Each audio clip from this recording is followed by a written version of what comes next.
We are back on the Rational Boomer podcast. Hopefully, your day is going well. By the time you hear this, it's Friday. We're recording it Thursday night. We've got Eric with us tonight, and we're going to talk about all the shit that's going on. First of all, welcome, Eric. You're a sight for sore eyes. I'm looking forward to the conversation because I always seem to learn something.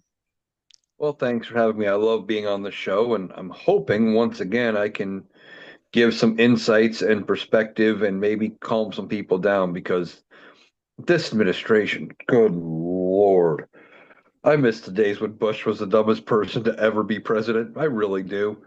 Yeah, no, I do too. I miss George W. Bush, and I hate that motherfucker. But we can talk about some of the stuff that's going on. I think the most interesting news was we had the Oversight Committee pressure Hilary Clinton to testify in front of them today, which she did. Bill's testifying today. That should be interesting. But I think we all believe that they should have thought twice about uh, forcing Hillary Clinton to come talk in the Oversight Committee. She's quite a bit smarter than anybody on that Oversight Committee, Democrats or Republicans. She's been through this stuff before. She has no real connection to Epstein. She's never been to the island. She's never met Jeffrey Epstein. The whole point of having her in this testimony was try to bully or pressure them, maybe try to scare them or throw them off or get them to say something. They apparently don't know who they're dealing with because uh, Hillary's not going to fall for that shit. She's 78 years old, but she's still sharp as a tack.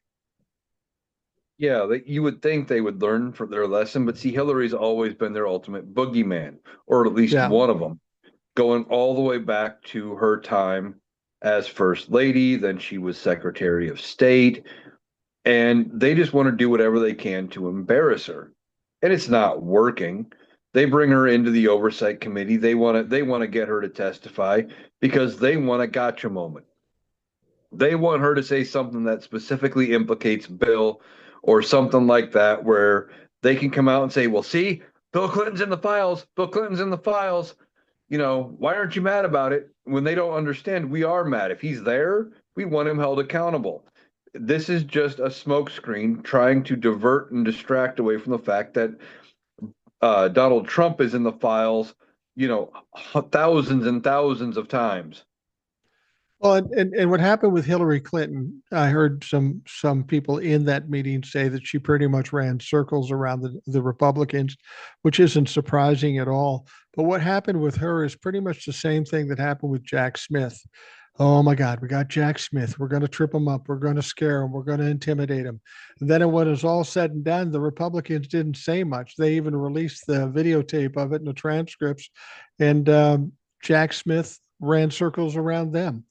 Sounds like that's exactly what happened with Hillary Clinton, and we may get the transcripts and the video of this too. But she made some great points. She was saying, "I've never met the man, but why aren't we talking about people who were clearly involved in the Epstein files, like Donald Trump, like Howard Lutnick, like all these fucks that are deeply entrenched in the files?" And I don't understand the Republicans putting her in a position to do this to tear them up, but they fucking did it anyways. And I think it largely had to do with Donald Trump insisting on it. A calmer mind would not have done that, but Donald Trump continually forces lawyers and members of Congress to do stupid shit. Yeah, they do things like that at his request, mostly because they don't want to deal with the fallout. They tell him no, and besides the ketchup thrown at the wall, he goes on a 3 hour True Social rant about how inept they are and they need to be primaried and this and that and the third. And they just don't want to deal with it. So they do the thing and then they look dumb for doing it. And Donald Trump never gets it that it was their idea to make him look to do it in the first place, or that he looks dumb for having them do it. Yeah, yeah. I don't know why people don't learn lessons. You know, we've got lawyers that have been sanctioned, lawyers that have been disbarred, fired, whatever, but they still keep doing whatever Donald Trump says. I don't know what power Donald Trump has over these people. including members of Congress. They continue to do stupid stuff that they know is wrong, but they still do it anyway. It's going to be interesting listening to this testimony. More than anything, the one common thread between all these hearings that Republicans are having, nothing has been accomplished. Nothing has been found out. We've got Bill Clinton coming up today, and Bill Clinton's just as sharp as anybody, maybe not as sharp as Hillary. But in my mind, well, what Hillary did today is pretty much what I expected, kind of turning it back on him, making him look stupid. I personally think Bill, at his advanced age, his cognitive ability, and just who Bill Clinton is, I'm expecting pretty much a rerun of what happened with Les Wexner. Oh, I don't know. I don't remember. I wasn't part of that. I didn't know him after he was, just the same old bullshit. This isn't a court of law. So nothing's going to come out of it at all. There is no value to it at all. No, it's all about embarrassment, and it's all about because there's some pictures that show Bill Clinton and Epstein, or was it Epstein or Maxwell, one of the two together, at least in the same room. Nothing that shows that they did anything wrong, but it's all about trying to embarrass Bill Clinton and trying to deflect away from Donnie Trump. Donald Trump, who we know is in the files, who has said things about, underage girls, has a creepy State of the Union where he pans around to the crowd numerous times and he's talking about varying young girls that they have invited for whatever reason. Um, Talked about walking into the dressing rooms of girls when he owned Miss Teen USA, and he was allowed to do it because he was the owner. Not that it was Yeah. the right thing to do or that, whatever, but well, I own the pageant, so I just get to. This is a man who is flaunting the fact that he could be in the files, or is in the files rather, um, right in front of us. And they're trying to embarrass and muddy the waters to protect him when they should be going after him. I find it funny you suggesting that the Republicans want to embarrass or shame Bill Clinton. Remember, Bill Clinton, while he was president, he was caught getting a blowjob from an intern in the White House. You got to go pretty far to embarrass Bill Clinton at this point after going through that whole experience. Very true. The one thing I hope the Democrats actually ask Bill Clinton under oath is, "Are you Bubba?" And he comes out and says, "Yes, I am." That would be the icing on the cake. Well, I think the question that should be asked, though, I don't know if they asked it of Hillary. I didn't hear anything about it. And I will tell you anything, if the Republicans came up with anything on Hillary Clinton of any value, of any importance, they'd be crowing about it right now. Just like Jack Smith. If they came out, if they got something out of it, they would have been screaming about it, and they never said a word. Uh, but somebody needed to ask Hillary or at least Bill Clinton, how frequently did you see Donald Trump in the proximity of Jeffrey Epstein? How many of these events did you see Donald Trump, former president under oath, answering that question? That could be very valuable and very difficult for Donald Trump to turn around.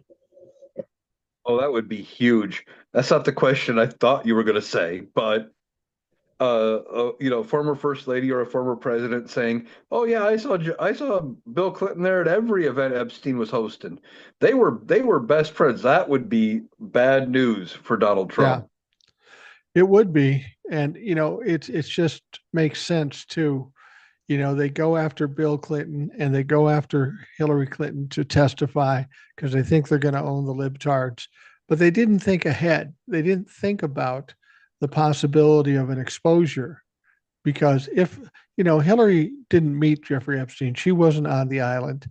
Um, but Bill Clinton was. So he has some firsthand experience as to where Donald Trump was in this whole thing. And I've said this before too. Everybody's so focused on the island where all the nasty stuff happened. Well, that's not the only place it happened. He had a huge building in New York. He had a place in Florida. He had a place in New Mexico, a place in Paris. And we understand that some of these crimes happened in those locations. So if you tell me, well, I've never been to the island, but I live in New York City down the block from Jeffrey Epstein and we're best buddies, I don't care about the island. This could have happened anywhere. In fact, we're hearing that some of these crimes even were committed at Mar-a-Lago.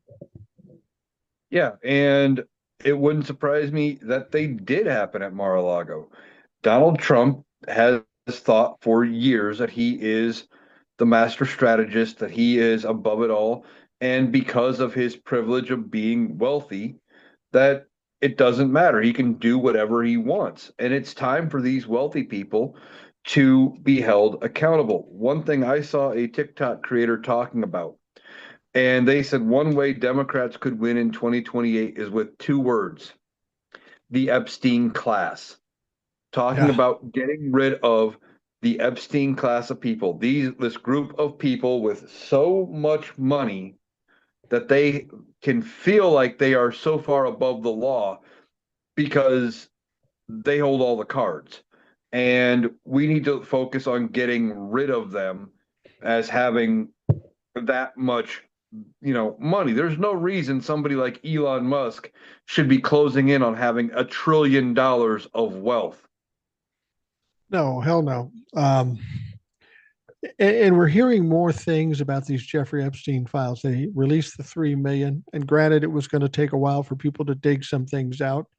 But we know that there's at least 50 pages of things that directly implicate Donald Trump in complaints or accusations, where he was involved with a 13-year-old girl with Jeffrey Epstein and some other things too. Now, not surprisingly, those things have gone missing. But while we know these accusations are there and they're pretty credible because they went through the FBI for quite a while, they had a 302 on it. Epstein ended up paying the girl off. So this is a legitimate accusation. The real question is there was no investigation in that. They aren't being called to testify in front of Congress. It's clearly a cover up. I mean, they're not even trying to cover up the cover up. It's pretty blatant. Yeah, very much so that they are trying to cover up the cover up. Now, I heard a story a while back, and I don't know if there's any truth to it, but that Epstein has storage lockers all across the country full of evidence. I don't know if it's true, but why? But if we're hearing about it in the media, why hasn't the DOJ looked into it? Why isn't there more information released? And somebody said that Epstein had like 60 terabytes of data that the DOJ is actually in possession of. It's not just the 3 million files or the 6 million files that we know about. Like, it is ridiculously massive, and they are not, looking through any of it, or they're not releasing any of it and saying, well, you have it all right now. That's ridiculous. Yeah, you know, they told us that they had 3 million more to put out and they're not going to put them out. But again, we're talking about the DOJ. We're talking about Pam Bondi, the idea that they might lie to us.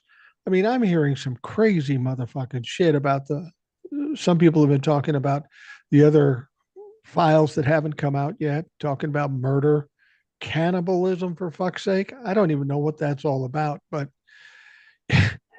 what's in those files appears to be almost everything QAnon told us about the Democrats way back when. I mean, that was some Sounds weird, like sick it, yeah. shit. And now we're seeing this actual weird, sick shit show up in documentation and emails and that sort of thing. It's fucking crazy. Well, when it comes to Donald Trump and Republicans anymore, every accusation is a confession. Or, you know, Seems to yeah, that's what I be. meant to say that. They come out and say the Democrats are doing this. Pretty soon you find out, nope, it was the Republicans. Oh, they're doing this. Nope. Turns out it was it was the Republicans. One thing after the other. I just went to AI and I asked, did Jeffrey Epstein have storage lockers all over the country? So what it said, recent reports suggest that Jeffrey Epstein did in fact utilize a network of rented storage units across the United States. Now, the question is, what is the source? It says, according to documents reviewed by The Telegraph in February 2026, there is evidence that Epstein paid private investigators to move computers and other materials into at least 6 different storage facilities.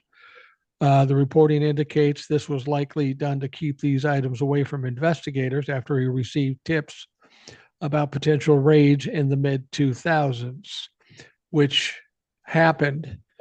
For as connected as Jeffrey Epstein was, it isn't a stretch to believe that he did have movers come in and pull out a lot of the real rough material, like pictures and that sort of stuff, and move them to storage lockers. So if we know there are storage lockers, you would hope that we would be able to find out where they are and access them. The only concern I have is the people that would access them would probably be the FBI and the DOJ, and unfortunately, we cannot fucking trust them. No, we can't trust the DOJ or the FBI. Uh, we'd have a better chance believing in the DOJ and the FBI after 2028. Yeah. But even then, it depends who they put in as Attorney General. If it's a weak ass bitch like Merrick Garland, well, can we trust him? I'm wondering, we're seeing more and more that it's looking like the Democrats will take power in the House. I think that's a foregone conclusion, and possibly the Senate. Even though we'll still have Pam Bondi or somebody similar to Pam Bondi as the DOJ, having control in Congress, will that help us at all in exposing some of these things that Bondi and everybody else is trying so hard to cover up? It would help us some because they can do their version of this oversight committee hearing that we're seeing. They would actually be able to do a full investigation, maybe make it a select committee, subpoena power, getting access to documents, releasing a presentation. All of it would help. The big thing is it would be an embarrassment to Donald Trump. Every step of it would be an embarrassment. Democrats having control of the House, blocking everything he wants to do. Um, and then them doing any investigation into anything and everything that he currently has going on would be a huge embarrassment to Donald Trump. Although I don't think he lives that long. I don't know that he's got more than a couple months left. Yeah, that's probably true. If there are storage lockers around the country or in various parts of the country, maybe 6 of them, you would have to presume that since Jeffrey Epstein is dead, the estate is kind of scattered. You would have to assume that they're probably not paying for those storage lockers. So if we find out that's the case, I would submit to you that you and I should go storage wars, go with a couple $100 and buy some of those lockers and expose them ourselves. There is a chance that some of those lockers may have actually ended up that way. And if they just looked like old computer junk, and if it wasn't anything in hard physical, media, and it was just looked like old computers that had ended up in a junkyard somewhere, that had ended up in a landfill, because they said, well, this is computer stuff from the early 2000s. Who cares? And threw Yeah, it away. that's possible, but it sounds like at least one storage unit survived, and somehow the Telegraph and other people are getting it. You have to wonder if some civilian didn't end up with it and is just selling it off to the highest bidder, being Telegraph. I don't know, but I've said this before. We don't need all the files. We don't need all the storage units. We just need one good picture, one good video, one set of documents to take down Donald Trump. And once he's down, everything else comes spilling out like a broken cesspool pipe. He's the one that's holding this back from the top. And when he's no longer able to do that, they're going to be hard pressed to keep it away from the public. Oh yeah, exactly. I've been saying for a while that there's going to probably be an image that comes out, something they can't control. We hear France is looking into people, Germany's looking into people, England's looking into people. That the evidence somewhere, something is going to come out that Donald Trump can't cover, and I'm thinking it's going to be by comparison to the rest of the files, a mild photo. And while it's still disturbing, I'm thinking it's going to be something like Donald Trump with a teenager who's not wearing any clothes or maybe just topless sitting on his lap. Something by comparison to the atrocities we have heard in the files, mild by that comparison. But it'll be enough. It's something they can't refute, they can't walk away from. And I think when that happens, I think you are going to watch the dominoes fall of the Republican Party, and it's going to come quick. They are going to move on him, they are going to turn. And I think those conversations are already happening behind closed doors. Yeah, that's definitely possible. I mean, I would hope they would be. They've got to see the writing on the wall that Donald Trump cannot last either morally or politically or legally. The shit's coming apart, and um, we're already like you're saying, we're seeing people get arrested in England. We're seeing people getting arrested in other parts of the world, and that's what's interesting. We've got people getting arrested in other parts of the world, and we can't even get a fucking investigation in our part of the world. That's what's so troubling, and that's why this just screams cover up. I was on a live with Chucker T the other night, and I don't remember the username of the guy that was in there from England, but they were talking about how severe what they did with Prince Andrew actually is. Yeah, And this was from an English perspective. It's been over 400 years since the English have arrested somebody who is in line for the throne. Andrew is still eighth in line, you know, barring some miracle. Like if something drastic happened, he could still become king. And yeah, they have put him in handcuffs. And now they are going through, and Parliament is taking steps to remove him from the line of succession. Now, it's not a simple process, from what I understand. They have to go, England has to pass it, then like Canada has to pass it, Australia, and a bunch of other places that are still part of the Commonwealth would all have to agree that he is no longer in the line of succession. But the fact that they are doing it at all speaks volumes. This was a serious thing. And what they charged him with was like misuse of public office or something like that. And it sounds like a generic term, yeah, but this is an overarching umbrella thing where he was like a trade ambassador as part of his duties of being a royal. And they it sounds like they have him on not only the partying with Epstein stuff that they could throw in there as a charge, but apparently he maybe gave out classified and state secret information as well. And the penalty could be life in prison for this, what sounds like a innocuous charge. It's one they take very seriously. yeah. I mean, it's almost like treason to a certain extent. People went around saying, I mean, after we saw Andrew coming out of jail in a car, laying back, guy looks absolutely devastated, absolutely terrified. And some people have said, well, he'll sing like a canary. And, you know, he's an entitled guy. He's got a lot taken away from him. If he wants to survive, he might sing like a canary. My question is this: if they're getting him in the UK regarding giving away information and the administrative stuff, will they even want to hear anything, or will he have any avenue to expose other people that were involved in the actual physical crimes with the children, or will that just not come up because that's not what the UK is dealing with? It sounds like the overarching crime, though, they are looking at everything from what I understand. So if that comes up, they may be willing to listen to it, and maybe in some kind of a deal that would uh, keep him maybe either out of prison or from spending the rest of his days in prison. They may accept it. And we know Donald Trump likes to piss off England, and he pisses off the rest of the world. If they get some leverage against Donald Trump, maybe they would be willing to cut a deal to turn on Donnie and say, "Hey, we have this. Balls in your court, America." You know, Well, this the thing could about end it, up being huge.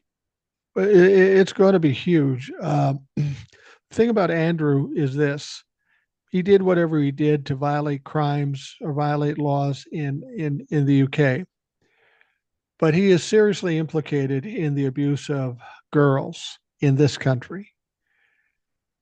There should, at the very least, be a further investigation into Prince Andrew and possibly an indictment and possibly prosecution of him for crimes he committed in this country. But again, he, like everybody else, have not yet been investigated. Yeah, I don't expect him to be investigated till the Democrats take back over in 29. Now, I am convinced the Democrats are going to win, but when they do, they need to put a bulldog in an attorney general, someone willing to go after people and not Yeah. just say, well, it's okay, or well, it's this, or well, it's that, or it's political. We'll let the political system handle it. No, if you are in the files, and I don't care who you are, I don't care if you are sitting in the White House, I don't care if you are, you know, a member of Congress, a Supreme Court justice. If you are in the files, you need to be held accountable. If you have done something to children, you should be held to task and given whatever charges they can levy. Yeah, absolutely. And the more this goes on, the more implicated Pam Bondi and Cash Patel and everybody are in this whole cover up. And in the United States of America, maybe the nastiest word when it comes to illegalities is cover up. People in this Mm-hmm. country hate fucking cover ups. They hated when Bill Clinton covered up. That's why he got impeached. Not for the blowjob. He got covered because he lied to Congress. It was He was trying to perjury. cover it up. Right. And then same thing with Watergate. It was a lot to do with the cover up. That's why John Mitchell went to jail. So I don't know if Pam Bondi is just delusional enough to think that she's not going to be implicated, but without question, she's going to be implicated. There's going to be a lot of retribution um, imposed on Pam Bondi. And, you know, when we were looking at her testimony, I don't know if you noticed it, she seemed very nervous and very frantic. I think she's finally starting to realize she's going to get questions she can't answer. It's clearly looking like a cover up. And she may just now be starting to get nervous. Yeah, I think she is, especially when Representative Lou said, I just caught you with perjury and it was on tape. And she freaked out. She's She like, don't did. you dare accuse me of a crime. He's like, no, you just committed perjury. We have it on tape. And when we take over the House, we are going to impeach you. He didn't mince words. He didn't, beat around the bush. And I think they are starting to realize they're screwed. Quick aside, I want to complain about something real quick because you mentioned Watergate. This is Yeah, just a pet peeve of mine. Whenever, we call it the Watergate scandal because it happened involving the Watergate Hotel. right. I hate how every scandal now has become blank gate. It drives me nuts. Yeah. Yeah, it kind of came into the lexicon. It was the first time we had a scandal like that where it was identified and named. That was right around the time. Here's a pet peeve of mine. I don't know if you see it as much anymore, but you used to see it a lot. Every time there was um, some conflict or some scandal or something like that, they would typically add on gate on the end of it. That's what But a I'm lot talking of about. Yeah. right, but a lot of networks would also come up with catchy titles every time they came on. You know, the battle in the desert, or or whatever they called it.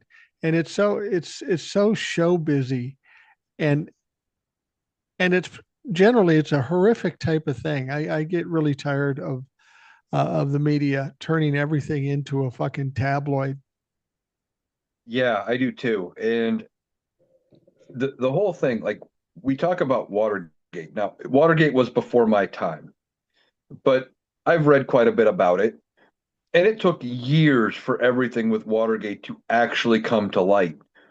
And ultimately, Nixon was taken out by his own recordings, Right. basically his own incompetence. And I think that's something similar that is what is going to happen to Donald Trump if the Big Mac doesn't get him first. I mean, we saw he just had the U.S. men's hockey team at the White House, serves them dinner for winning the Olympics. And what does he serve them? Fucking McDonald's. Look at McDonald's. I just read something. McDonald's is coming out with a new hamburger, the biggest hamburger ever. It's basically going to be two quarter pounder hamburgers, three types of cheese, lettuce, tomato, pickle, and the sauce. We need Donald Trump to scarf down a couple of those and go into arrhythmia and maybe get a blood clot or something and just take that motherfucker out. He loves McDonald's. You know why? You know why they say he likes McDonald's? He's so paranoid. He thinks somebody's going to do something to his food, and he feels safer if it's coming directly from McDonald's. Now, I will say this: if people knew who was going to be eating it, you may not get poisoned, but you may get your share of saliva in that motherfucker. Saliva, among other things, probably. Yeah, Um, but the thing with it is, he's paranoid. He is very freaking out about everything. But you talk about the Big Mac getting him. You saw the State of the Union? He didn't look I good. did. No, and that's the next thing I wanted to bring up, the State of the Union. Like, That was big. I don't know. Did you notice at the State of the Union? It was a weird thing for him to do this because it was at 9 o'clock Eastern time, prime sundowning time for Donald Trump. He was obviously propped up with a Adderall or something like that. But did you notice in the first part of that speech, he was really kind of talking fast and frenetic, and he seemed nervous as hell. You know, this is one of the first times everything's going badly, and he knows he's going to be heckled. So he seemed to be nervous about it up front. I didn't notice that he was nervous, but I could clearly tell he was on something because he was jazzed. He was more of the firebrand. But you get to that second hour, and he's back to being more laid back. Oh, it's so bad. Oh, he'd no more get two sentences out, and they'd be standing up and applauding at everything he said, like it was some big thing. And that's when he turned it almost into a WWE show. That's when the Yeah. hockey team came out. They did the medal award somewhere, and I'm not, I from what I understand, both of the service members that got the Medal of Honor deserving, from what I understand. But then it was he would pander to the crowd and, well, this person's here tonight, and this was so bad under, this happened to them, and this and this and this. It's like he was out of steam at that point, but he knew, or he felt like he had to keep going to have this long State of the Union to try to prove how fit and everything he was. And I think it did the opposite effect. No, I think it did do the opposite effect. That's not surprising with Donald Trump because, as we know, Donald Trump always fucks up. He has a plan, and it always goes south. Um, yeah, when he announced those veterans, I have no qualms with the veterans. They probably deserve the medals they got. I would suggest, though, that Donald Trump himself didn't know who they were, didn't care if they were qualified. He basically said, "Get me two veterans to give an award away so that I can at least distract a little bit or garner some positivity for myself." I mean, he got heckled his share too, and it seems like Susie Wiles, his chief of staff, was trying to keep him on script for most of the time. And largely he was on script up until the time that Rashida Tlaib said, "What about the Epstein files?" That threw him off a little bit and he got angry. Then Ilhan Omar said, "You're killing American people." And he said, "You should be ashamed." And later on, he said that Rashida Tlaib, Ilhan Omar, and Robert De Niro should be deported.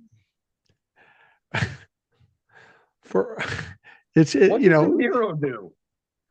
Oh, De Niro was at some talk. He might have been at the alternative State of the Union too, and he said some disparaging remarks about Donald Trump. That's nothing new. He's done it before. But I'm sure Robert De Niro is thinking to himself, "I'm at the top of my game. Nobody's more popular or well known than I am in entertainment. I'm going to say whatever the fuck I think, and everybody else can fuck themselves." But he said some negative things about Donald Trump, and it doesn't take long for Donald Trump to hear this shit. And when it does, he has to strike back. He has to strike back. And the best thing he can come up with, they should be deported. Well, they're all citizens. So fuck yourself. Yeah, Donnie doesn't have the best track record for brilliant ideas. But speaking of his health, did you notice in that second hour the lean, his normal lean, like because he stands at an angle anyway, he leans way forward, which is a sign of dementia. It was getting worse, and he Yeah. was gripping onto that podium for dear life. And I was watching a TikTok, I think, or something, and they were talking about it in the comments. He hasn't done the accordion hands unless he's sitting No. down. He doesn't Yeah. do it unless he's sitting down. He almost always now has one hand on the podium. And his arm looked really stiff when he was leaving, like he was having troubles. The time might be like this could be getting really close to the end for Donnie. And this isn't wishful thinking. This is just looking at how he is going. There's something seriously wrong with this man, and he should not be the president of the United States. Well, there's any number of reasons why he shouldn't be the president of the United States, but as far as his health, it's diminishing quickly. It's just silly when he says some of the things he says. It's just almost embarrassing. The whole thing with the hockey team. I don't know if you paid much attention to that. The women won the gold medal. They dominated the Olympics. The men won the gold medal. Cash Patel shows up in the locker room drinking beer, broing out with his buddies, trying to attach himself to any kind of positivity. Donald Trump calls and kind of admonishes or disparages the girls, and all the guys in the locker room laughed about it. And people are pretty upset about it. And I think the women are upset about it, and justifiably so. Um, I saw TikTokers doing a parody on this, looking at the men's hockey team and said, "You know how much money you fucking cost us? We had endorsements and brand deals all set up, and now nobody wants to touch you because you dumbass laughed like little fucking hyenas." And I think there's probably some truth to that. I mean, I know I in hope 80, so. the gold medal winners did a lot of endorsements, but nobody's going to want these fucking clowns to endorse anything. Well, and on top of it, they accepted the um, trip to the White House. Okay, you know what? You won a gold medal, fair enough. But then you come in to the State of the Union like they did there for 30 seconds or whatever they were there Yeah. as a showpiece. You're just embarrassing yourselves. They're probably going to lose some brand deals. And then Donald Trump says, "Well, I probably better invite the women too, or they'll use that against me too." And Like impeach me. he straight up said it that he didn't want to invite him, but he had to because it make him look bad. Like he doesn't Yeah. even realize by saying that makes him look bad. The man is so far gone. I don't know how people on the right still defend him anymore. Well, here's the thing. I did a TikTok about this. What happened in that locker room has been happening day after day after day since he stepped off that golden elevator or escalator. If you ever notice when he was in business, he would come up with fucked up ideas or stupid ideas, and everybody around, and he'd make jokes because Donald Trump thinks he's a comedian. He makes these inappropriate jokes, and everybody around him laughs because he's the president or he's the rich guy or he's the boss. He has the power. They did it in his business, they did it on his television show. He could say the dumbest shit and everybody just kind of laughed. Oh, that's just Donnie. It's happened with Congress and other politicians. He'll say something outrageous that they know is outrageous, and they'll just laugh and pat him on the back. They do it in the media. So this whole scenario plays out all the time. It just so happened it was the Olympic hockey players. Now, these guys are in their 20s. They're probably very talented hockey players, but kind of dumbasses in terms of life experience and just the problem of having more testosterone than you do intelligence. Uh, but this kind of thing happens all the time. It hasn't been until the hockey team did it that there's some shame for it. Yeah, there should have been shame for it a lot longer ago than this. I mean, Donald Trump has been um, like this his entire life. He Yeah. doesn't have the first clue about most things, about being tactful or having decorum or anything like that. He is first and foremost a juvenile that has been allowed to grow up to be 78 years old. He never fully grew up. He does because nobody around him ever put him in his place and said, "No, dipshit, you can't act like that in polite society." Well, exactly. He's been allowed to do this most of his life, if not all of his life, and certainly during his political life. He's never been held to account. He's been able to do whatever he wants. And now he's feeling a little surprised that he's getting pushback on something he's always done and always been allowed to do. And I think that's one of the things we need to do is push back against him more. The media just let him run roughshod. Republicans let him do whatever the fuck he wanted. He needs that pushback because he needs to be popular. He needs to be thought of as smart and funny. And if we can put the point across that he's none of those things, that maybe it will settle him down a little bit. I doubt it, but maybe. No, you're probably, I think you're wrong on that one. It's not going to settle him down. It's going to escalate him becoming more and more unhinged. And it's going to make it harder and harder for them to That's probably defend true. all of the actions he's taking. I mean, I really think watching him at the State of the Union, he was fighting to hold it together for as long as he did. That's why the first half and the second half are two wildly different clips.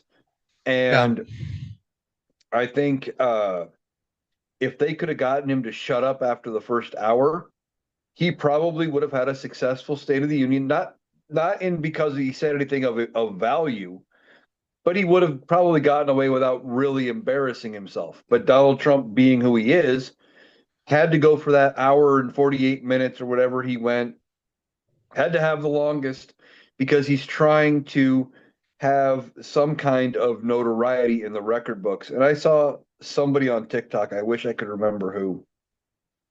I don't know if you were in TJ or in Truckers Live when I said this the other night, but I saw somebody on TikTok mention it. They go, when he is at taking his last breaths and he is leaving this mortal coil, what somebody needs to do and have the last thing he hears be, "We are going to erase you from the history books." Yeah.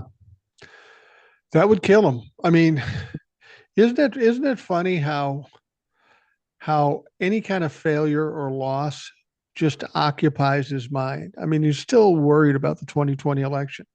He's still Yes. very angry at Barack Obama. Anybody that slighted him, made fun of him, or said he lost, he can't let go of it. I mean, the 2020 No. election is 6 years ago. He should focus on what's more important. He just can't do it. He's got to continue to push and try to prove that the 2020 election was rigged like he said it was.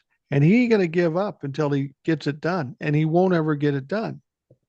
No, he's going to keep pushing and beating that dead horse, even if at this point, if he found irrefutable proof that he won 2020, something that everybody could agree on proves he was right, it's not going to change anything. It was 6 years ago. The entire Yeah. term is over at this point. The only thing it would do is soothe his ego because he cannot accept the fact that this country at one point in time all agreed he should go fuck himself. And I Right. think that number of people who are at the point where they think he should go fuck himself again is rather high. The problem is There was a section of voters in this country who thought people like you, people like me, people on the left who were saying how bad his presidency was going to be did not believe us because they thought, oh, clearly it can't be that bad. You guys are just exaggerating. And now they're seeing it and they're going, oh, fuck. Oh, Yeah. fuck. What did we do? What did we do? Yeah. I want to bring something up because I know people are worried about it, and I thought you might be able to offer some insights. You know, the Republicans want to pass the SAVE Act, and they got it through the House. It doesn't appear as they have any chance to get it through the Senate, so it will not be law. So now Donald Trump, knowing this, is decided to say that he's going to sign an executive order to force people to have proof of citizenship before they vote. People tend to believe Donald Trump when he makes threats. What I think is ridiculous is because we know he's also a pathological liar and we know he always fucks up. But what would you say to somebody who's worried that he's going to try to game the system in the elections and the midterms, whether it be by executive order to force everybody to prove citizenship or whatever else he wants to do? What are your thoughts on the midterms with regards to that? Okay, well, touching on the SAVE Act for a minute, one of his big things that he wants is no mail-in voting. Republicans didn't put that in the SAVE Act. They said Right. no. And so even if this thing passes, which it won't because they can't get past the filibuster, and Republicans see the writing on the wall, they know at some point, and it could be as early as the midterms, they're not going to be the majority in the Senate. They are not going to nuke the filibuster for the SAVE Act and for Donald Trump. They've said as much. They said no, we want to keep the filibuster. Go fuck yourself. As far as this executive order, he's tried it before. He Yeah. did last year. He put an executive order out. It was one of the first things he did. And federal judge already said, unconstitutional, go fuck yourself. And he thinks now he's going to get away with it because he's going to declare it a national emergency. Yeah. It doesn't change the fact that the order itself is unconstitutional. You've tried it before. A federal judge said, go fuck yourself. And I believe your own DOJ didn't even attempt to appeal it, and you just let it ride. Yeah. Yeah, I wanted to bring that up because I know there are people who are worried about it. There are people out there that are just desperate to find something to worry about. And there's plenty of things to be concerned about at this point, but we can't wrap ourselves up in all this fear and ridiculousness because that's the only way Donald Trump wins. He's a bully. And when you're afraid of a bully, the bully wins. I choose not to give my bully or any bully a win. They're going to have to fight for this bullshit. I'll spit in your eye before you scare me because there's only so much he can do. Um, if the Republicans weren't worried about the midterms, they wouldn't be doing all this shit and talking about all this shit. But it's all shit they really can't control because, as we've said so many times before, elections are run by the state, not by the federal government. They don't have any authority over it. There's nothing they can really do. No, there really isn't a lot they can do. And when it comes to this voter ID bullshit, I'm going to go out on a little bit of a tangent here, but there's a major reason we have a problem with it. And the right likes to think that we have a problem with going in, pulling out our driver's license and going, here, this proves who I am. I get a vote. That's not what this law and what they want to do. They Right. want you to get a separate ID that proves your citizenship in order to vote. And that's going to cost money. That makes it a poll tax. And not everybody has all of the documentation that would be required to get that ID. So again, having to go pay for those documents and take the time makes it a tax, makes it a poll tax because you need all of it to vote. It's not about having to show an ID to go vote. Most places, I know here in Iowa, I have to show an ID. If I Yeah. don't show an ID, I have to take in two pieces of mail, one of them being something official. Like I can't just bring in two pieces of junk mail, but I have to bring in like a bank record or something from the city, something like that, two Electric pieces bill. of So something like that. Yeah, that show who I am. And even then, I'm only given a provisional ballot. And then, when with that provisional ballot, if anybody else tries to vote as you and they have an ID, that provisional ballot doesn't count.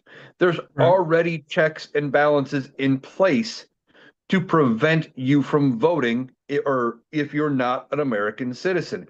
In fact, the Heritage Foundation did a 15-year deep dive and they found like 50 cases roughly over 15 years. right. And every case they found of somebody voting who shouldn't have been able to had been turned over for prosecution. They found like one guy in Utah who had registered but never voted, and he registered when he shouldn't have been able to, but never voted, never tried. It's Yeah. not a problem that is actually out there. Now there was a story that came out about Georgia and Elon Musk, and there's been some misunderstandings about what really happened. It was reported for a while that Elon Musk somehow was involved with bringing in ballots that were already pre-filled out. I'm understanding now that that wasn't the case. It was more like registration or questionnaires that were pre-filled out and sent to Georgia. Nonetheless, there's something fishy going on there. What's your thought on what's happening with Georgia and Fulton County? I don't know. I know Fulton County is suing, trying to get their voting machines and their voting ballots and all of that back. But even if they get it back at this point, the damage has been done. You have people who are unauthorized to have, if they had access to the machines, then you can't trust them, so they'll have to get new machines. This is all about trying to get doubt sown into the election. Donald Trump wants to have an excuse ready to go. He wants to point to irregularities or what have you, saying, see, they cheated, trust me, they cheated. Because look all the way back to 2016 in the Iowa caucuses. He loses the Iowa caucus to uh, Ted Cruz. Comes out immediately. Ted Cruz only won because he cheated. Yeah. Night of, the night of when that uh, decision came out, he says they cheated. That is how ridiculous this man is. He has said it every step of the way. Well, the only way they could beat me is if they cheat. Only way they can beat me is if they cheat. He is trying to lay a better foundation and a better groundwork, at least in the public, for when he loses the midterms. He's terrified that he is going to lose the House and the Senate by such a large margin that it could be the end of his presidency. I mean, Mike Johnson basically said as much. He goes, if we lose the House, it's the fundamental end to Donald Trump's presidency. And it's true. I mean, if they just lose the House, there's virtually nothing they can do. The Democrats can shut down anything he wants to do. And it's going to be interesting. I think you're absolutely right because he did it in 2016 and he did it in 2020 and he did it in 2024. He's laying out some groundwork so that he has something to argue with after the fact. He's not very confident that he's going to win. He wasn't even confident he was going to win in 2024. So he's laying some groundwork so he can go, see, I told you, see, I told you this. And he's doing the same thing for 2026 here. Um, People think that he's got some deep, dark plan to steal the election. I don't think he does. I mean, if he was going to steal elections, there's been a bunch of elections already that happened where the Republicans got wiped out. If you were going to do something, you would have done something with them, and they didn't. Um, he just needs something to whine about after the fact because he can't admit he's wrong or he lost. Well, speaking of elections, he lost three on Tuesday, on the night of the State of the Union. Really? Three, there were two state races in Pennsylvania and one in Maine. I think it was Maine, all for Yeah. state legislature seats. Democrats won them all. Wow. Every all of these races and when where people things are going on, it's all looking like he is going to get wiped out. Now, I am not going out on a limb and saying that it's definite that they take the Senate yet. I'm still skeptical. that's going to be a little harder. But with the number of people who are not running for reelection, that changes the math dramatically for how these races play out. You've talked about this before. We know there's more than 30 people on the Republican side of Congress that have decided not to run for reelection. And that's not unusual given a situation where they know they're going to get wiped out. They'd rather just quit and turn tail and run as opposed to get beat. We've got people still probably in the funnel to resign. We're down to one seat separation between Democrats and Republicans. Um, there's got to be a lot of nerves going on. Mike Johnson, as you mentioned, he's an absolute piece of shit. His power is hanging by a fucking thread, and you can see it in his face when he talks. Oh, yeah. Now, there is a special election coming up in what would it be, about 11 days from when this airs? 12 days, something like that, March 10th. Um, I believe is the date. That is for Marjorie Taylor Greene's old seat. And that one has a potential of either flipping or running to a runoff where both contestants in the runoff are Democrats. You add in the fact Mickey Sherrill's seat is going to be up for grabs. That one is a guaranteed pickup for the Democrats. There's a seat out in California that was Republican held, but at the rate these races are flipping, that could be a flip, especially considering it's one of the districts that's being redistricted out. Who knows how that's going to play out. If all three of those races flip to Democrats, it will be 218 Republican to 217 Democrat. Now, Neil Dunn in Florida has come out and said, nope, I'm just going to resign at the end of my term. I'm not dropping out early. The Republicans got to him. They talked him into staying, but it sounds like his health isn't great. He may not make it to the end of his term anyway. Right. Well, and I've said before, much like we experienced with Joe Manchin when he was that Democrat that wasn't really a Democrat, and he gained a lot of power because he was that one pivotal vote. He could go either way, and he played that for all it's worth. Um, I would think there's somebody that's maybe ambitious or greedy in the Republican Party right now in the House of Representatives that are saying, if I don't get my way, I'm just going to fucking quit right now. In fact, Lauren Boebert even made that claim after going through some shit for a little bit. Um, there's got, I would think there's a lot of pressure being put on Mike Johnson because there's a lot of Republicans that are probably aren't happy right now, and they could demand a lot. They could hold him for ransom if two people quit. That would be a fucking mess. If if the Democrats pick up all three seats and one person defects, switches parties, Democrats have the majority. That's how close this. We haven't had a House of Representatives on this razor thin of a majority in well over decades. I know it was really bad in 1929 after the stock market crash. I think they think even then the Republicans had just a slightly better lead than they do right now. And that's saying something.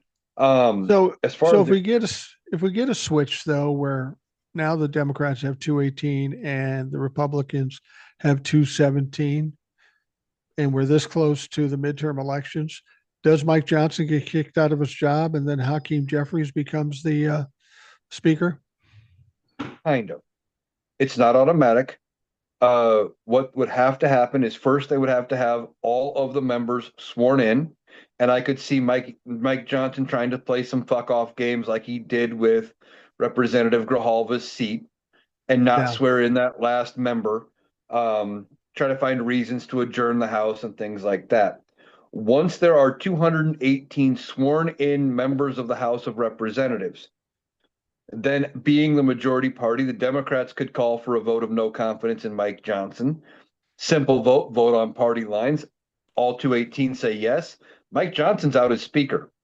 Then they would have to hold a vote and until they select a speaker, no House business gets done. Assuming the Democrats back Hakeem Jeffries, he would be the speaker. But if there's infighting because they're pissed at Jeffries, who knows who could end up becoming the speaker? Yeah, let's be honest. I don't know what the climate is down in Louisiana for Mike Johnson, but his value isn't very high right now, and he's up for election in 2026. He could lose the fucking thing. Yeah, I don't know if he's getting primaried or not. Um, but he could. I mean, I think he's in a typically reliably safe district. But when you are seeing like that state house race in Texas, where they flipped a seat that was Trump plus 20 or something like that, Yeah. and he won by 10%, he flipped it by 31% of the vote. I mean, there are virtually no races in the country that are safe with those kind of margins if you're talking Democrats able to gain 30 percentage points. And it's only going to get worse the closer we get to the midterm elections. Yeah, and people have said, do you think Republicans are switching over and voting for Democrats? I don't know for sure, but I doubt that. I think what's happening is we're seeing Republicans just not coming out to vote and Democrats coming out in full force. I think that's the difference here in some of these special elections. That's part of it. And I think part of it is the independent vote. The True. independents where you have, you know, like I claim to be an independent. I have voted Republican, Democrat, Independent. I have never regretted voting for a Democrat, even if they lost. But when you have independents coming out and now voting, going, yeah, in years past I voted for the Republican, not anymore. Fuck this shit. There's a Yeah. significant number of them. One of the problems the Democrats are going to have, when we've talked about it before, though, going into 2028, and even to some extent in the midterms. I've been in lives and I've seen people talking about it. I've seen videos and people talking about it. Like when it comes to the Texas Senate race and Talrico versus Jasmine Crockett. I was in somebody's live the other day. I think it was Tom Powell Jr.'s actually, and he was arguing with somebody in his comments who said if Talrico wins the Democratic nomination for Senate in Texas, he refuses to vote for Talrico. He'll stay home. Can't stand the Republicans, full on Democrat, but was still willing to stay home because because did not like Jasmine Crockett or did not like Talrico for whatever reason, wanted Crockett.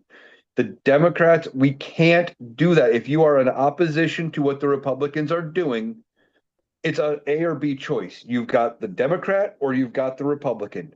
The third party candidate doesn't have a choice, doesn't have a chance. If you are not going to vote, if you hate the Republican, you have to vote for the Democrat to give them a chance to win. That's the interesting thing. I had Jace on, and Jace is from Texas, and we were talking about it, and he prefers Tellerico. And I don't usually get negative stuff in my comments, but there were a few people pissed off at him about picking Tellerico. The people who support Jasmine Crockett are pretty fervent, and you'll get accused of being just a white guy voting for the white guy, and you don't want to vote for the black woman. Um, Now, my preference to be the senator, I love James Tellerico, but I prefer Jasmine Crockett because I think she's more the type of person we need in Congress right now. Maybe not 3 years from now, but right now we need somebody like that, somebody that's a fighter. Secondly, the Republicans thought they owned Jasmine Crockett when they got rid of her district and she was out of a job. They thought, oh, good, we're free of her now. If she came back and became the senator, that would make their fucking heads explode. And just for that reason, I want Jasmine Crockett to win. But I think she has the right energy that we need. We need more Democrats like her. We don't need Chuck Schumer. We don't need Adam Schiff. We don't need some of these people that are just going along to get along. We need a fighter in there. And I'm not saying Tellerico isn't a fighter. He's just not the right kind of fighter. We're going against fucking despicable fucks, bullies, and we need somebody who can stand toe to toe with them and knock them down. And Tallarico might be able to out talk him, maybe politically uh, be better politically, but and that's fine um, as a politician. But we're in a different fucking world now. We need somebody to kick some ass. Yeah, if I was in Texas and I could vote, I would in the primary, my vote would be behind Jasmine Crockett. But and that's what the primary is for. You back the candidate you want to win Right. in the primary. The thing is, when it comes to November, whether it's Talrico or Crockett, one of them is going to be the Democratic nominee. If you don't want Ken Paxton or James Corman in there, you should vote for the Democrat. It you just go that route. It's it you can't sit there and say, well, I didn't get my preferred candidate. I'm going to hold my breath until I get my preferred candidate, and I'm not going to vote. That's how you end up with Donald Trump. That is how you end up with this administration. That's how you end up with Speaker of the House Mike Johnson and all the bullshit we're dealing with now. We have to vote the opposition party. As you say all the time, let's get the Democrats in power, and then we can work on fixing the Democrats. They're Right. not perfect, but they're better than the shit show of Republicans. And if we want to put some roadblocks up against what Donald Trump is trying to do, electing Democrats and giving Democrats control of one or both chambers of Congress is the first step. But then we can't say, well, Democrats had control of Congress. Why did they fix it all? Because they still need the presidency to actually change things. It's just about getting a roadblock. This is a band-aid to stop the bleeding so we don't hemorrhage out come 2028. Come 2028, then we need to put the work in, get a Democrat elected, and then give them a Democratic controlled Congress so they can pass some shit, get some shit done, and fix everything that the Republicans have broken. I think the best analogy I can give folks if they don't understand that premise is you're driving down the road and you get a flat tire. Okay.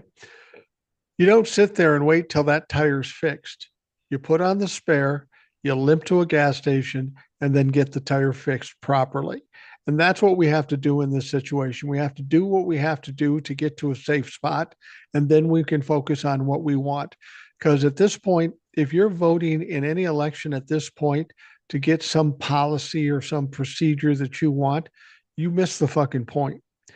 We're trying to save our lives here. And once we save our lives and we're safe, then we can work on the policies and stuff.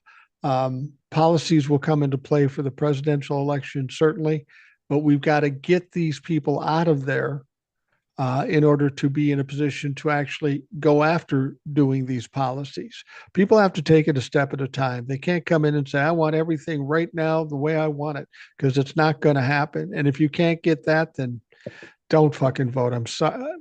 I'm t- if you look at the 2024 election and everybody's saying, why did we lose the 2024 election? What did Kamala do? What did the Democrats do? What did the Republicans do? It's a real simple answer. All you have to do is look at who came out to vote. Anywhere from 7 to 10 million Democrats did not vote at all. That voted in 2020, they didn't vote in 2024. That right there is the reason the Democrats lost. And we should be happy to understand that, because this is something we can control. It wasn't the messaging, it wasn't all the other shit people want to say. It's people sat on their asses and pouted and didn't fucking vote. So now to fix that, all we have to do is get motherfuckers to vote. That was a big chunk of it. And we are still hearing people comment. And I kind of went on a rant about it. I think I was in Truckers Live, um, where somebody said, well, at least in 2028, there'll be an actual primary. And I kind of went off a little bit. And I'm like, motherfucker, there was a primary. The primary winner was Joe Biden with 90% of the vote. They Right. had 10 days or 12 days or some bullshit from the day he was forced out of the race to pick a candidate to replace him. The only choice was Kamala at that point. The only thing he did wrong was not resigning the presidency along with it. And then all of you fuckers who said, well, there wasn't a primary, would you have said the same thing if she was the incumbent president? Probably not. You would have said, oh, she's the incumbent president. That makes sense. It was just a reason to bitch. There wasn't time to do anything else. We had to make a choice. And the fact that Joe Biden was A, pressured into running, and then B, pressured into dropping out is a sad state of the Democratic Party. Well, it really is. It really is. And like you say, these people that say, well, there wasn't a primary. Okay, if you wanted to have a primary, generally you have a primary and you have a once you have the primary, you have at least 6 or 7 months to mount a campaign.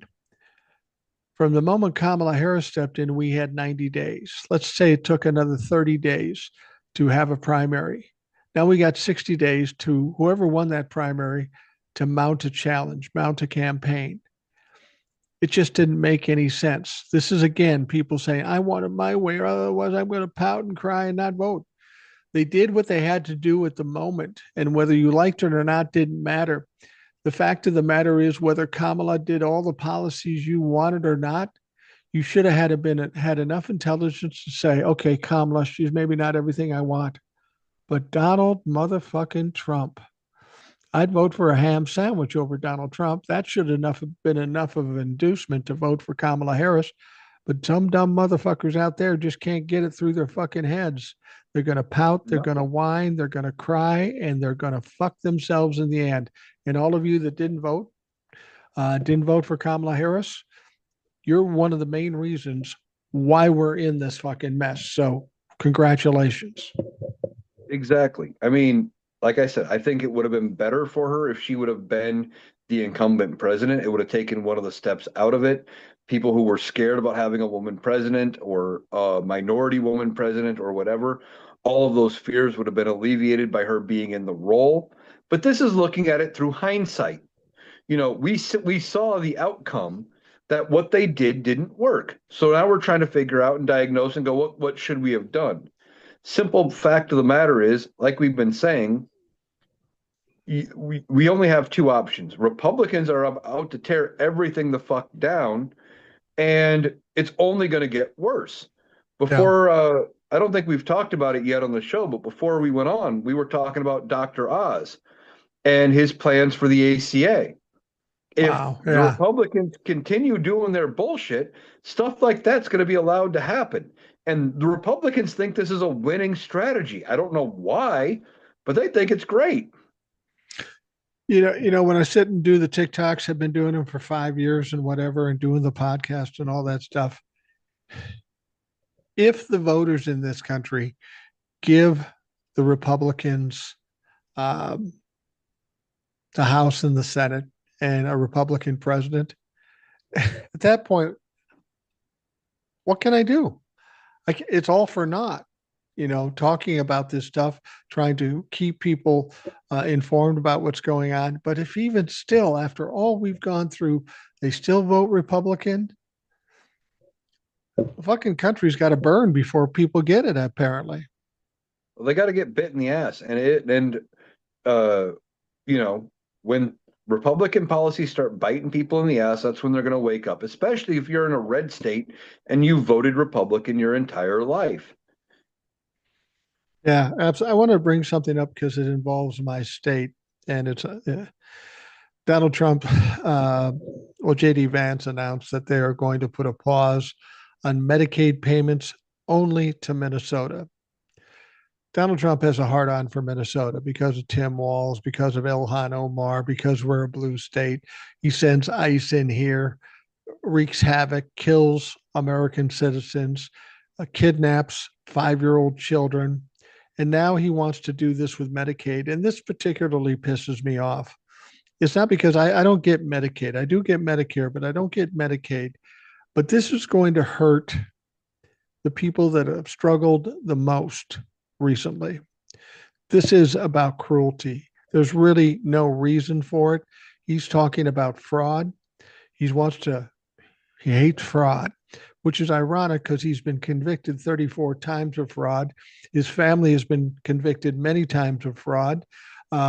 He pardoned 33 major fraudsters, but now he wants to go after Minnesota, even though there's very little fraud to be found. And the impact it's going to have on these people, it's bad enough that you basically threw people off of the ACA, and now you want to kick people in Minnesota off of Medicaid. It's upsetting. I mean, I get to the point when I hear these things. I'm 65 years old. I'm beyond the age of squaring up with somebody and punching them in the fucking mouth, but I'm about ready right now. Yeah, this whole bullshit about them claiming fraud. This has to do with some of the right wing bullshit with people who don't understand how anything fucking works. I think it was the same guy who tried to claim the Somali daycare fraud, that Nick Shirley or whatever the fuck his name was. But Yeah, he goes around, finds these centers where it's multiple clinics in one building. They all have different office suite numbers.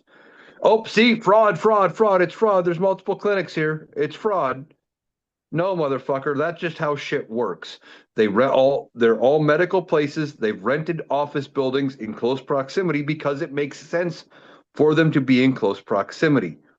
And then I think it's even the same dumb motherfucker who went out to someplace in California and found an apartment building that has a UPS store on the ground level, and they all share an address with the UPS store, and say, well, see, everybody's got their mail coming to this UPS store. It's all fraud. But you look up, you can see apartments all the way above it. It's all the mailboxes are all for the residents of the apartment building. They just have the same address.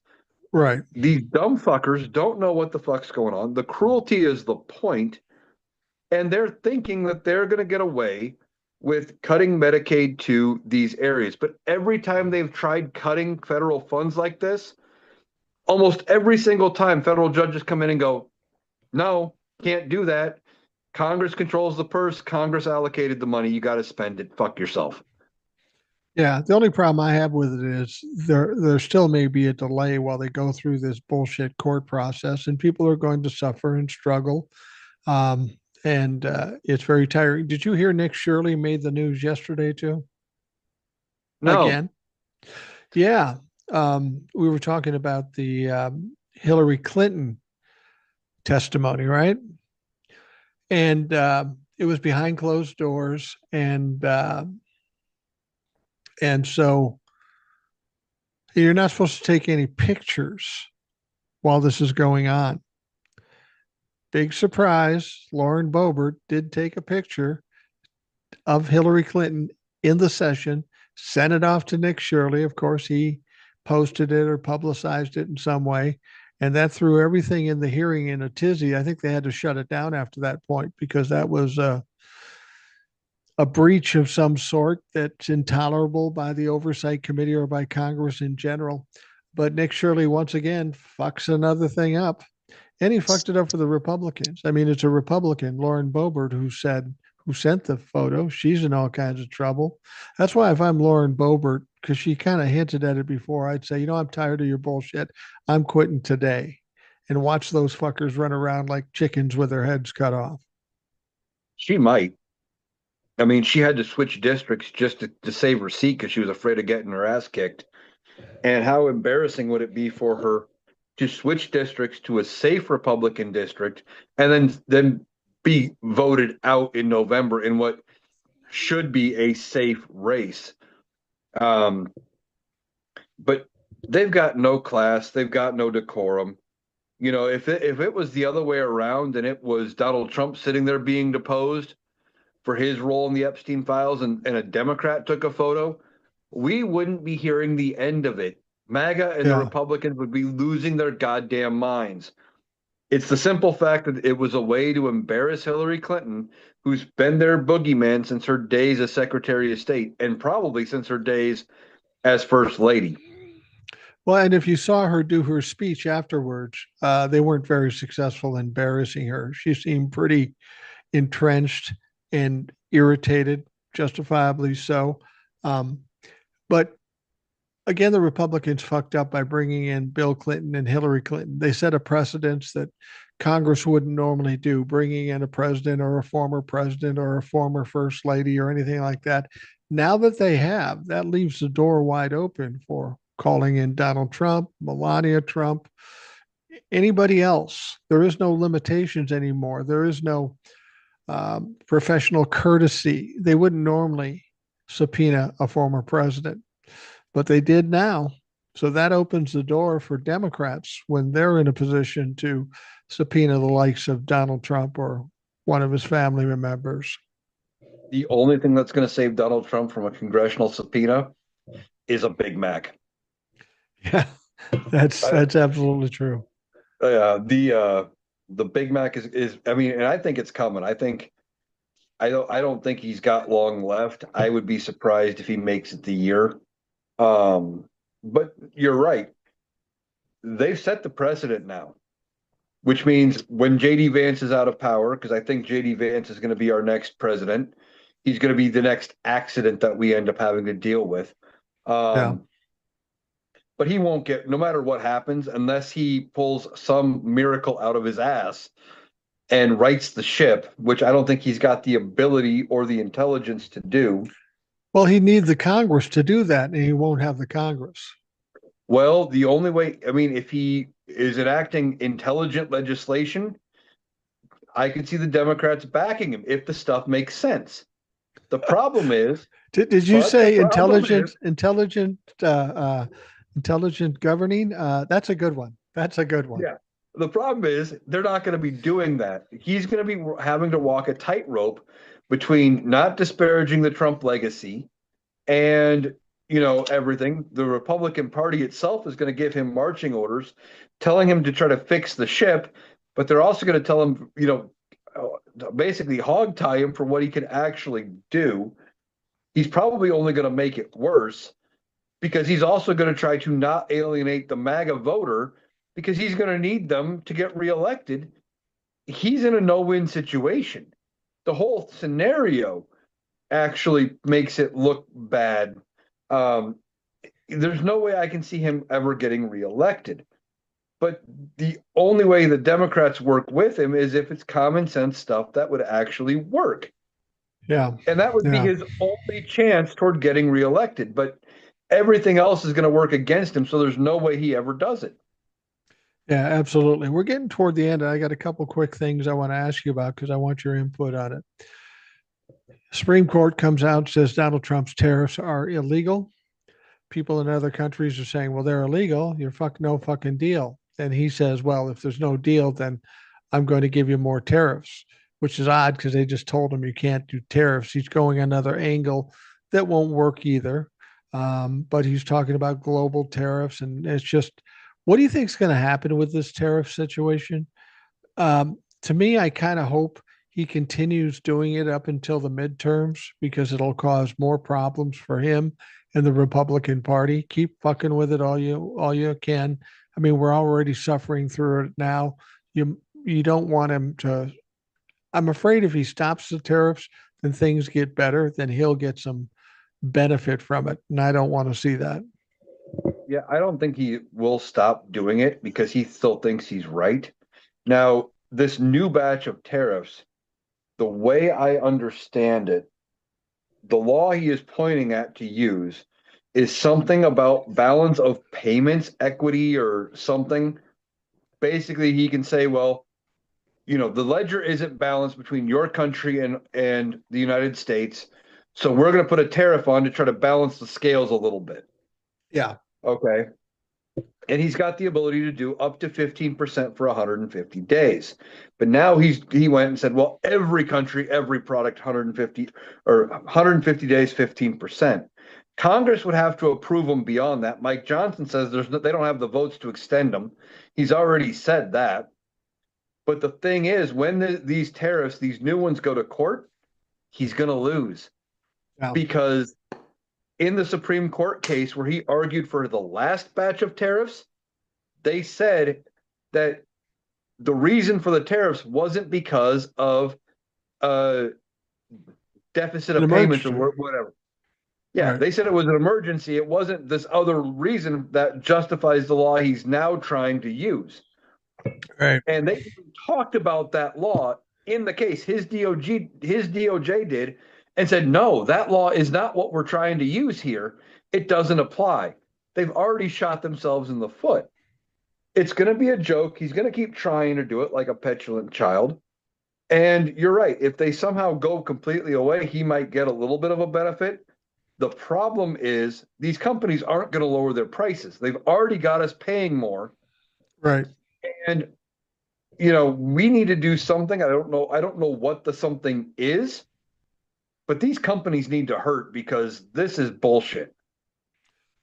It is absolute bullshit. And I think we're too deep into it for him to come back out of this no matter what happens.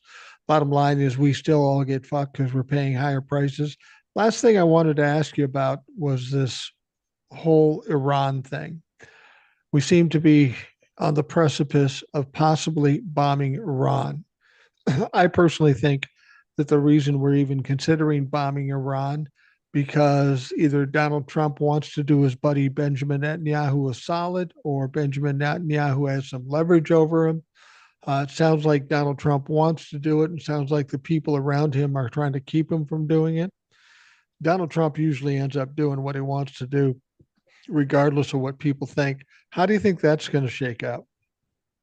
I don't know because I heard this through other TikTokers, and I don't know if there's any truth to this. But supposedly the head of Iran came out basically, or one of their spokesmen came out and said, basically, you bomb us, we have pictures you don't want released. We'll release them. They did say that? That's what I've seen other TikTokers say. I don't know for sure that that is true, Now, but see, that's, yeah, something I've heard is that Netanyahu's doing the same thing. That's why I Donald heard Trump that is so too. in. I That don't he's know if between a that's rock and a true. hard place. Yeah, no matter which way he goes, somebody's going to release some pictures if that's true. Now, I don't know if it's true, but I hope it's true. I really hope it's true because he can't win. Well, the thing is, I think they're going to have to really talk him off this ledge. But he may try it. The problem is he doesn't realize how dumb again this makes him look because he has you know he's already bombed Iran once, end of last year. Said, "Oh, we completely shut them down. We set them back by decades." Now suddenly they're weeks away from making Yeah. nuclear weapons again. Well, which is it? Did you set them back by decades, or were they able to recover way faster than you thought, or did you not do shit? And I don't know how he gets out of this one. I think he's going to find an off ramp. Maybe they come to some kind of a peaceful term of some kind. You know what they Um, could do? You know what they could do? They could come up with some nuclear plan that they both could agree on, and then we'd get through with it. Problem is we already had that, and Donald Trump threw it away. So now he's talking about going to war to get a nuclear plan that we already fucking had. That's why I said in a TikTok, it's like Munchausen's by proxy, where a mom makes her kids sick so they can save them and revive them. That's exactly what Donald Trump does. He creates a problem and then he wants to be the hero. The only problem is every time he does it, he fucks it up. well, yeah, like the whole thing with the deal with Iran. Prior to Barack Obama getting that deal, Donald Trump came out first saying that the president is going to bomb Iran because he can't negotiate. Then he came out and said the president is going to bomb Iran because his poll numbers are bad. And then he came out and said the president is going to bomb Iran to prove that he is a tough guy. Well, Jesus motherfucking Christ, all three of those apply to Donald motherfucking Trump. Yeah, they absolutely do. They absolutely do. All right, I'm going to wrap up the Rational Boomer podcast. Let folks know where they can find you. Well, you can find me over on TikTok for the little bit TikTok lets my videos out of jail. At Analytical Iowan. You can find me on YouTube at Analytical Iowan, Spotify at Analytical Iowan, or over on Blue Sky, also at Analytical Iowan. Over on YouTube and Spotify, you can get everything I post up on TikTok, as well as my own podcast, the Analytical Iowan podcast, where I do a mostly daily show, um, covering a lot of stuff that I can get into a little deeper with that I can in the time frame I give myself for the TikToks. Yeah, yeah, absolutely. So if you haven't checked in with the Analytical Iowan, Eric, you should probably do that. Uh, if you haven't done it by now, I don't know what the fuck's wrong, but by all means, do that. Thank you, Eric, for coming on. For those of you listening, thank you for taking the time to do that. I hope you have a great day, and we will talk to you tomorrow.